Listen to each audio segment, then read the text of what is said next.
সবাইকে স্বাগত জানাচ্ছি নতুন একটি ভিডিওতে। এই মুহূর্তে আমি দাঁড়িয়ে আছি তেঁতুলিয়া যে পঞ্চগড় যে বাস স্ট্যান্ড রয়েছে সেখানটায়। আপনাদেরকে দেখানোর চেষ্টা করছি। আমরা অনেকেই বলি আসলে স্বপ্নের শহর এবং পর্যটন নগরী, কিন্তু পর্যটন নগরীর যদি এরকম হাল হয়, বিশেষ করে আপনাদেরকে দেখাচ্ছি আমি যে বিষয়টি।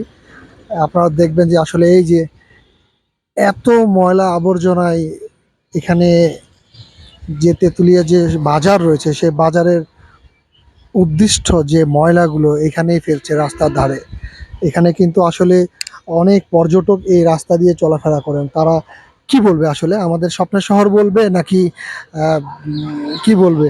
একটা নোংরা পরিবেশ, তার পাশেই হোটেল রেস্তোরাঁ রয়েছে। এবং আপনাদেরকে দেখানোর চেষ্টা করছি। আসলে দেখেন, এই যে এক ভাই আসতেছেন, আসলে উনি পাইচারি করে আসতেছেন। ভাই, আপনার সাথে একটু কথা বলতে পারি? আচ্ছা, এই যে রাস্তার পাশে যে ময়লা ফেলতেছেন, আসলে এটা আপনি কি বলবেন একটু না, বলবেন? এটা মোটে ঠিক না। আমাদের যে আসলে এটা আমরা পর্যটন নগরী হিসাবে আমরা সম্ভাবনা যে আমরা দেখছি, আসলে এটা যে কতটুকু প্রভাব ফেলছে এই না, রাস্তার এটা পাশে যে অনেকটা খারাপ প্রভাব ফেলছে।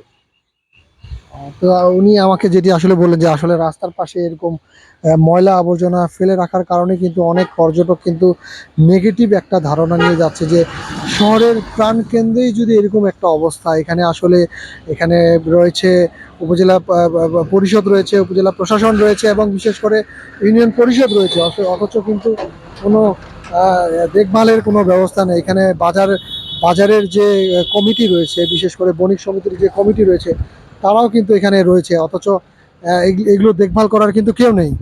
আমরা অনেকেই অনেকভাবেই চেষ্টা করছি আসলে পর্যটনটাকে এগিয়ে নেওয়ার জন্য, কিন্তু একজন মানুষ যখন পঞ্চগড় থেকে ঢুকবে, তেঁতুলিয়ার যে প্রবেশ, সেই প্রবেশের মুখে যদি তেঁতুলিয়া সম্পর্কে একটা তার মাইন্ড সেট আপে একটা ধারণা চলে আসে যে আসলে নোংরা যে পরিস্থিতি, আসলে বাজারের যে উদ্দিষ্ট ময়লাগুলো এখানে ফেলা হচ্ছে, আপনারাই ভালোভাবে বলতে পারবেন। এখন আপনাদের কাছে আমি প্রশ্ন ছুড়ে দিলাম।